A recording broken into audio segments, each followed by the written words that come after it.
Welcome to our comprehensive B1 English listening practice session. Today, we'll help you develop your listening skills while learning essential techniques to speak English fluently and confidently. This program is designed for intermediate learners who want to improve their spoken English and build natural conversation skills. Throughout this session, you'll hear real-life conversations, useful expressions, and practical tips that will help you communicate more effectively in English. Remember to listen actively, take notes, and practice the phrases you hear. Let's begin your journey to fluent English speaking. Session 1. You ever notice how routines are like secret fingerprints? Nobody's is the same. I'd agree, though mine probably looks more like a smudge than a fingerprint. Try me. What's the very first thing you do when you wake up? Honestly, I tap the wall above my headboard 3 times. Same spot every morning.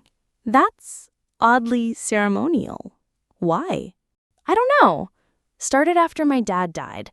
Like I'm knocking on the day's door, asking permission to enter. If I don't, I feel like the whole morning unravels. That's not smudge-like at all. That's deliberate, sacred almost. My mornings are less holy. I boil water, not for tea, not for coffee, just to listen to it roll. The bubbling sound makes me feel less alone in the kitchen. So your day starts with sound, mine with touch.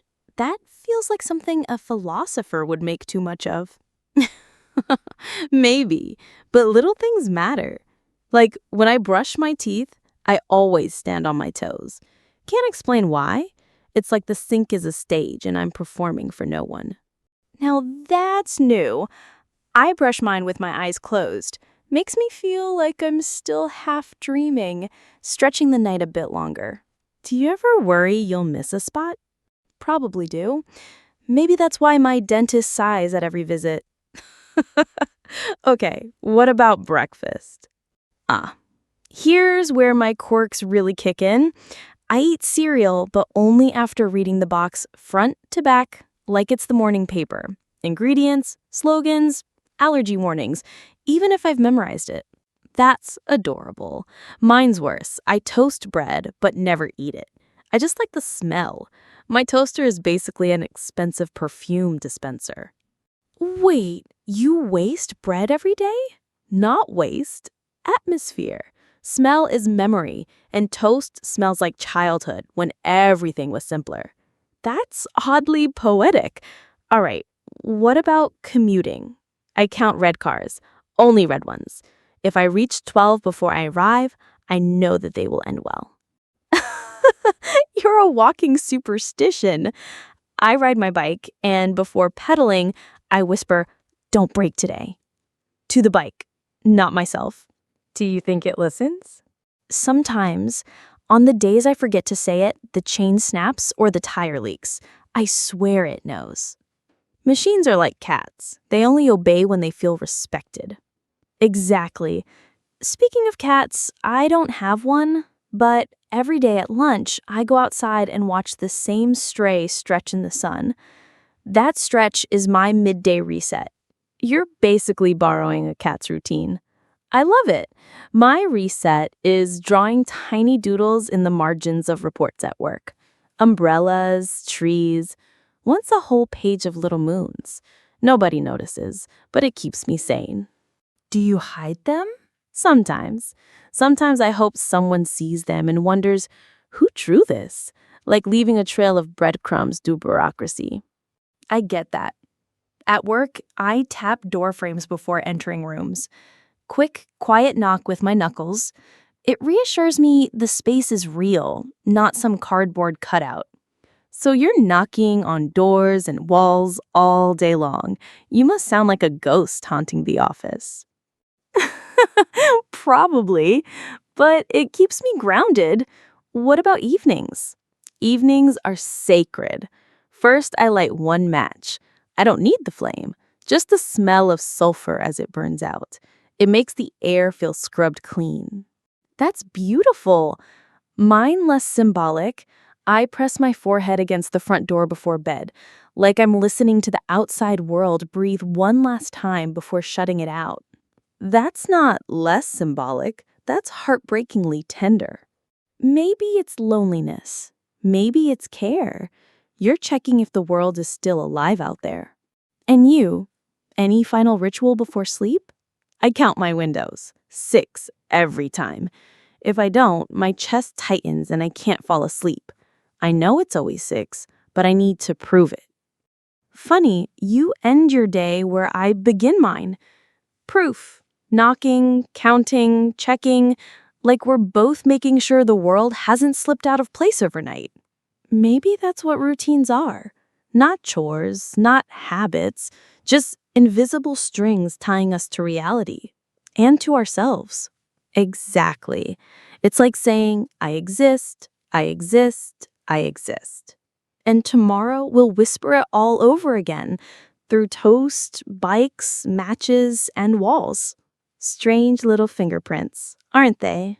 Strange, yes, but fingerprints are proof we've touched the world. Session 2.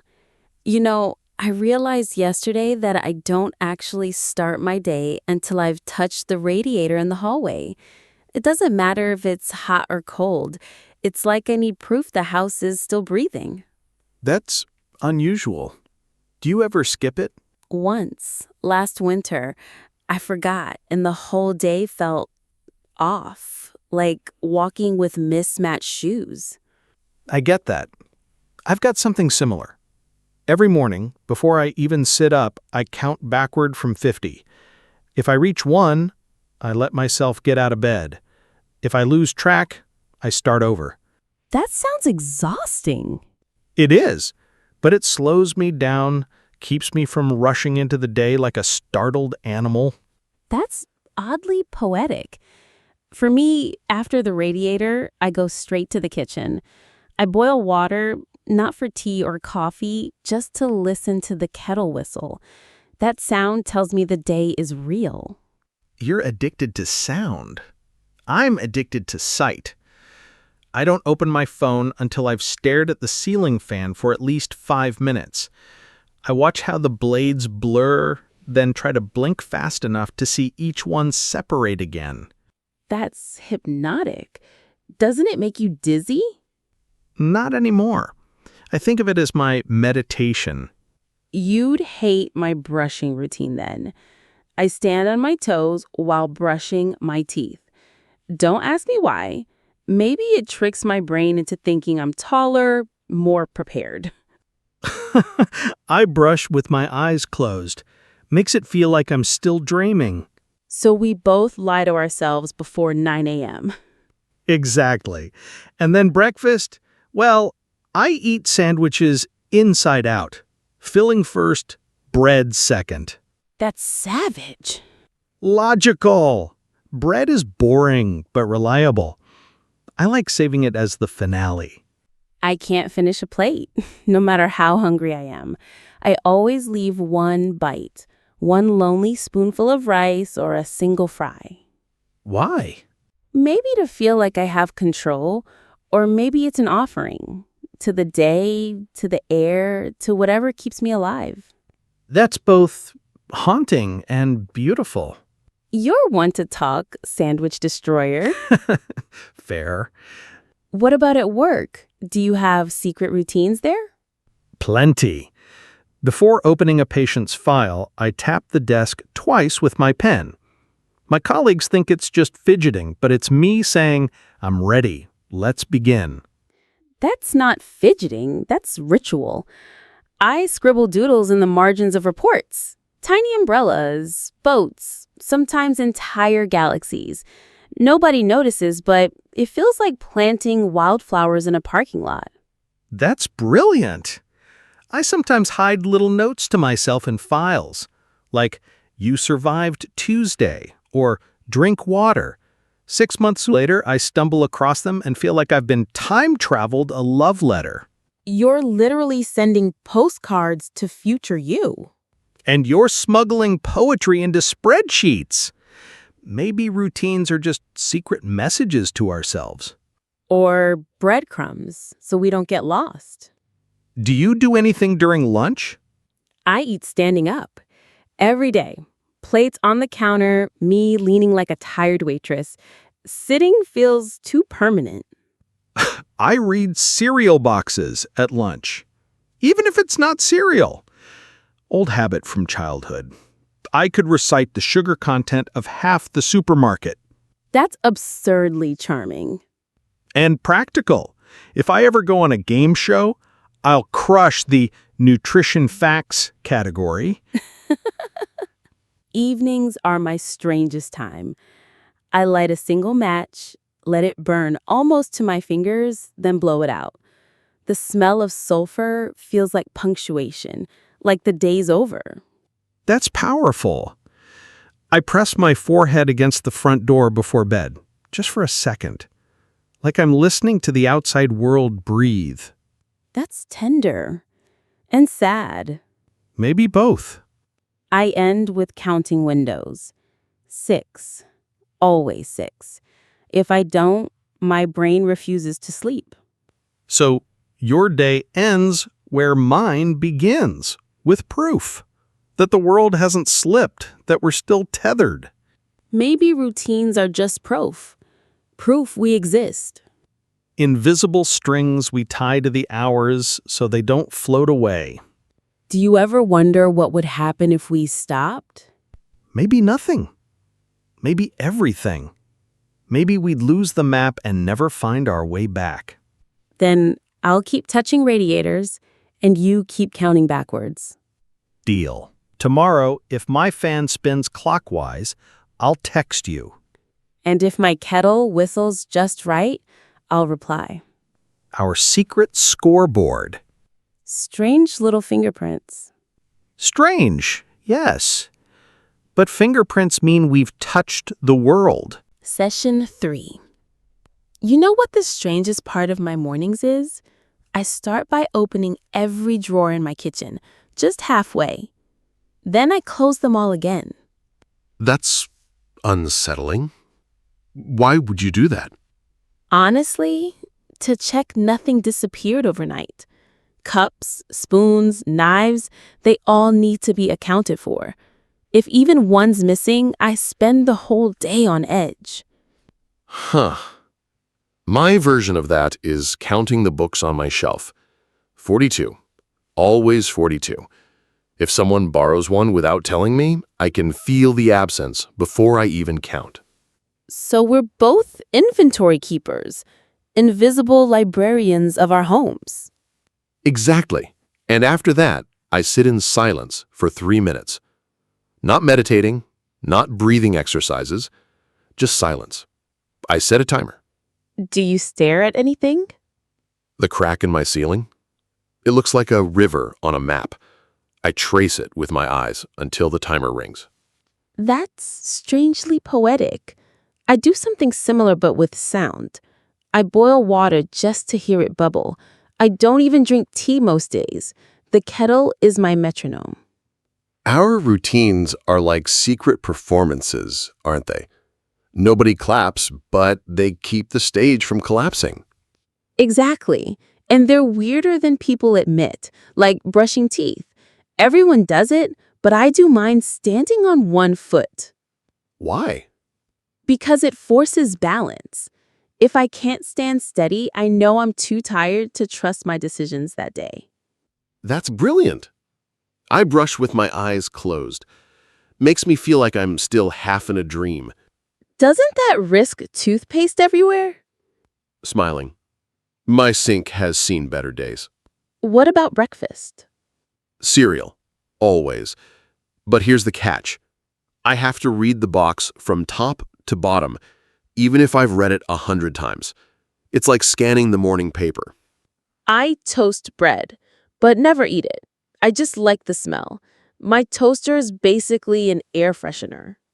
That's hilarious. I can picture it. Bread martyrs, sacrificed for nostalgia. Laughs. Pretty much. What about commuting? Bike. And every time before I pedal, I pat the handlebars like I'm calming a horse. Whisper, "Don't betray me today." That's tender. Machines need kindness. I don't commute anymore, but when I did, I counted red cars. 12 red cars before arrival meant the day would go smoothly. You're superstition wrapped in sneakers. And proud of it. What about work routines? At my desk, I tap the surface twice with my knuckles before opening my laptop. It's like signing a contract with the day. I scribble doodles in reports. Tiny umbrellas, crooked moons. Nobody notices, but it's my way of planting wildflowers in concrete. I sometimes slip little notes to myself in files, like, drink water, or you're doing okay. Months later, I find them, and it feels like a stranger cared about me. That's beautiful. You're mailing letters to your future self. And you're smuggling art into bureaucracy. Exactly. During lunch, I always leave one bite uneaten. It feels wrong to finish completely. I eat sandwiches inside out, filling first, bread last. That's savage. It's strategy. The bread is boring, but steady, like saving the most reliable friend for the end. Smiles. You make bread sound noble. Evenings are different, though. That's when the weight shows. How so? Before bed, I press my forehead to the front door for a moment, like I'm checking if the world outside is still breathing. That's haunting. Or lonely. Maybe both. I light one match, let it burn almost to my fingers, blow it out. The smell of sulfur tells me the day has ended. So you punctuate the day with fire, and I punctuate it with silence. Yes. Then I count windows. 6. Always 6. If I don't, I can't sleep. My version is counting heartbeats. I press 2 fingers to my wrist until I've reached 100. Proof I made it through another day. That's heavier than I expected. Routines usually are. They look light, but they're weighted with memory. Like ballast on a ship. Keep us from tipping over. Exactly. You ever wonder what would happen if you stopped? Sometimes. But I think I'd dissolve. Become a smear of hours instead of a person. Same. Maybe routines aren't about efficiency at all. Maybe they're just ways of saying, I exist. Every drawer opened, every red car counted, every match struck. It's all a whisper. I'm still here. And tomorrow we'll whisper again, through cereal boxes and bread perfumes. Through ceiling cracks and radiator touches. Strange little fingerprints. Strange, but ours. Do you know something ridiculous? Every morning, before I brush my teeth, I stand in the bathroom doorway and bow. Bow? Like formally? Yeah. Hands at my side, slow bend. It's like greeting the day. My roommate caught me once and asked if I'd joined a cult. I kind of love that. I salute my ceiling fan before bed. Just one little nod like, thanks for surviving another spin. See, that's what I mean. Little rituals no one talks about. My whole day is built on them. First thing when I wake up, I whisper the date out loud. Even if I know it, September 3rd, 2025, like I'm pinning the day to the wall so it doesn't slip away. That makes sense. I write the date in the corner of my palm with a pin, not for remembering, just for marking myself as part of today. So you wear the day, I speak it. Exactly. Then I go to the kitchen and boil water. Not for tea. I just like hearing it. The bubbling feels like the house exhaling. I do sound too, except mine's the radiator. I put my hand on it every morning. Cold or warm, it tells me how the day will taste. That's beautiful. I bet it feels like checking a pulse. It does. And then, this is embarrassing, I brush my teeth with my eyes closed. Isn't that messy? Constantly. But it makes me feel like I haven't left my dreams yet, just dragging them with me into the sink. Huh. I brush standing on one foot. If I wobble too much, It's a warning that I'll be clumsy with decisions. You turn dental hygiene into a fortune-telling ritual. Pretty much. What about food? Breakfast is always cereal. But here's the weird part. I read the box front to back every single time, even if it's the same one for weeks. Like a newspaper that never updates. Exactly. Familiar lies to start the day. I toast bread, but don't eat it. I just stand there, smelling it until it goes cold. It's like bottling nostalgia. Bread as incense. You're turning the kitchen into a temple. And wasting carbs. My lunch routine is stricter. I eat everything in squares. Sandwich cut diagonally, carrots lined, cookie snapped in half. It's like I'm filing food. That's terrifying. It's survival. Work is chaos. Phones, coughing patients, alarms. If my lunch looks orderly, I feel like at least something listens to me. That gets it. I scribble little doodles in my reports. Umbrellas, lopsided moons. No one notices. It's like sneaking wildflowers into concrete. I slip notes to myself in documents. Drink water. You're doing okay. When I find them months later, it feels like a stranger cared. That's not strange. That's kindness in disguise. Maybe. After work, though, I have to wash my hands 3 times. Not for germs, just so the day doesn't follow me home. I understand that. I count the windows in my apartment every night. 6. Always 6. If I don't, my brain whispers that something slipped out while I wasn't looking. My version is the front door. I press my forehead against it before bed. It feels like I'm listening to the world breathe without me. That sounds lonely. It is, but it's also grounding. Proof the outside still exists even when I turn away. I light a match, just one. Let it burn almost to my fingers, then blow it out. The sulfur smell marks the full stop on the day. Fire and doors, smoke and silence. Our lives are stitched with tiny checkpoints. Do you ever wonder what would happen if you stopped? Like, no box reading, no ceiling fan salute. Sometimes I'd think I'd unravel. Like a sweater if you pull the wrong thread. You? Same. My routines aren't chores, they're anchors. Proof I'm still here. And maybe that's all any of us want, is a trail of evidence. Every bow, every burnt toast, every whispered date, it all says the same thing. I exist. I made it through today. And tomorrow, we'll start all over. Whispering. Counting. Smelling bread. Touching radiators. Reading cereal boxes. Strange fingerprints on the hours. Strange, but ours. Session 5. You know what's funny? The first thing I do when I wake up isn't check my phone or brush my teeth. I go to the window and wave. Wave? At who? No one. Or maybe everyone. Just a single wave to the street, even if it's empty. Like I'm saying, all right, world, I showed up again. That's oddly charming. My version is whispering the date. Out loud. September 3rd, 2025. Doesn't matter if no one hears. It pins the day down so it doesn't float away. That's almost ritualistic. I actually write the date on my wrist with a pen, not from memory, just to carry proof I belong to today. So you wear it and I announce it. We're both afraid of the day slipping through our fingers. Exactly. What do you do next? I put my hand on the radiator every morning. Cold or warm, it tells me what kind of mood the day has. Like checking a pulse. Yeah. And then I brush my teeth with my eyes closed. Doesn't that make a mess? Constantly. But it lets me drag my dreams into daylight. That's poetic. I brush while standing on one foot.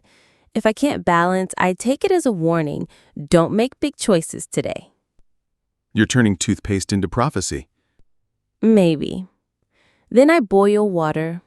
I don't drink tea. I just need to hear the bubbling. That sound is my clock striking morning. I need sound too, except mine's cereal. Boxes. I eat cereal every day, but before I take a bite, I read the box, even if I've memorized every word. Like reading a newspaper that never changes. Exactly. Comfort and repetition. I toast bread but never eat it. Just let the smell linger in the kitchen. My toaster is basically an air freshener. You're turning carbs into candles. True. What about commuting? Bike.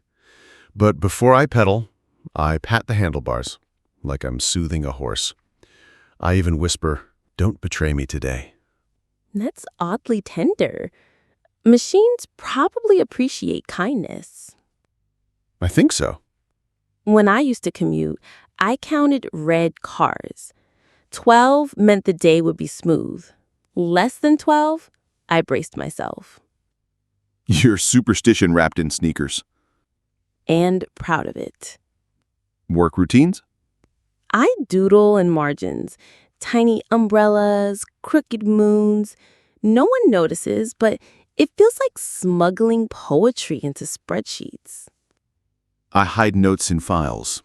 Drink water. You're doing okay. Finding them later feels like time-traveling kindness. That's beautiful.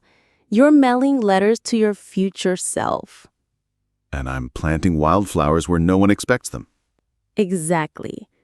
Lunch is always odd for me. I leave one bite uneaten.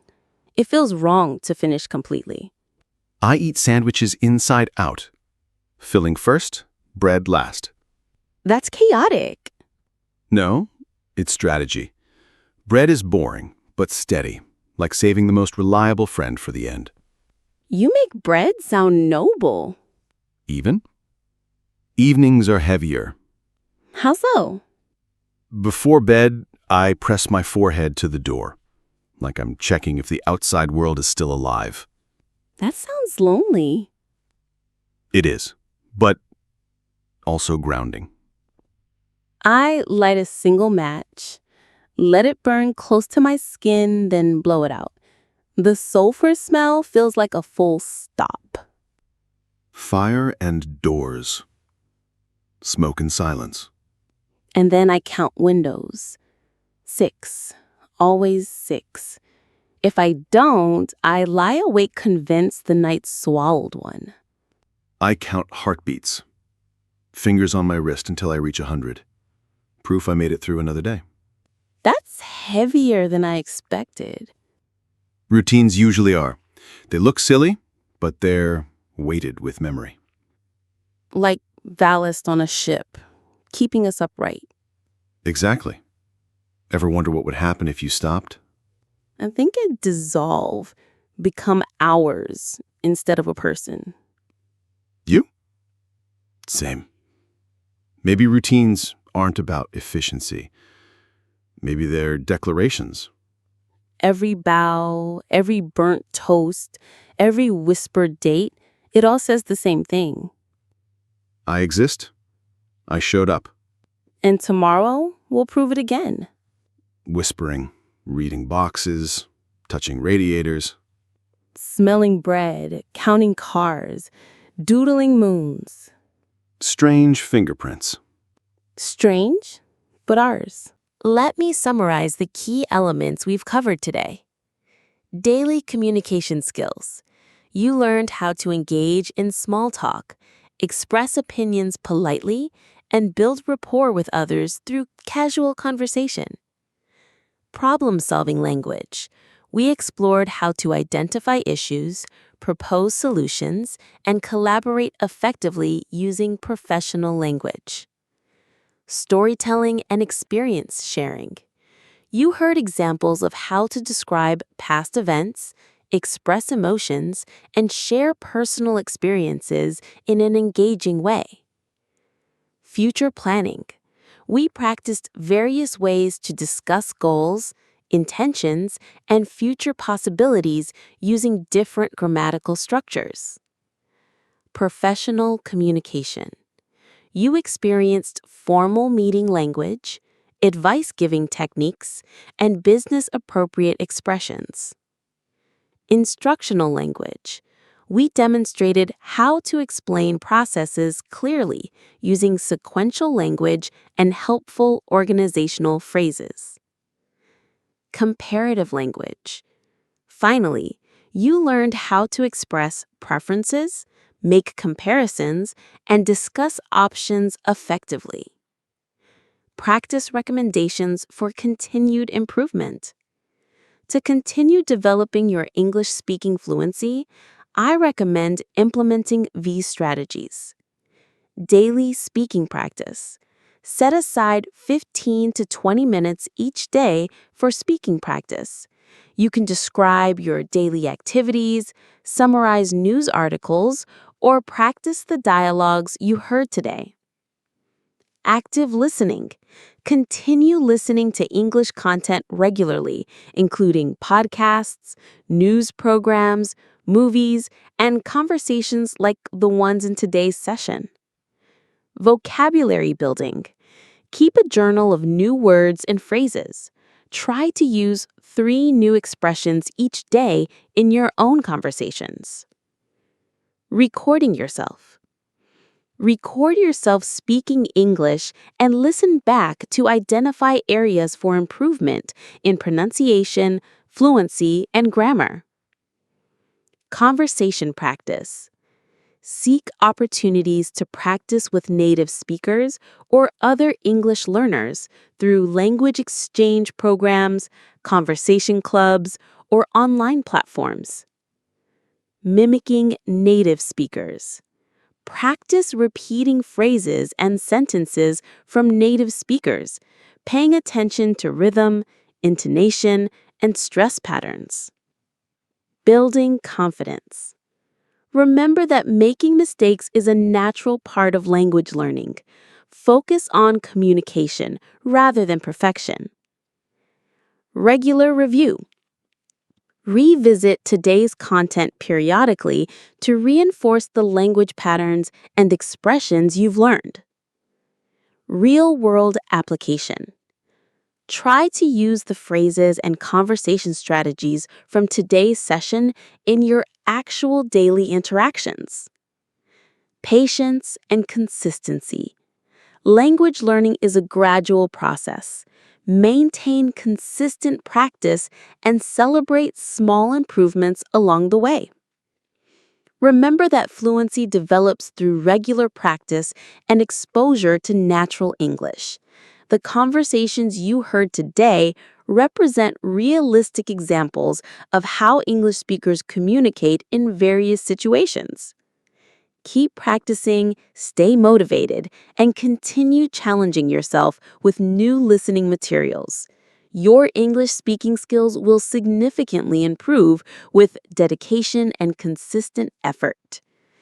Thank you for participating in today's B1 English listening practice session. Continue working toward your goal of speaking English fluently and confidently. Good luck with your continued language learning journey.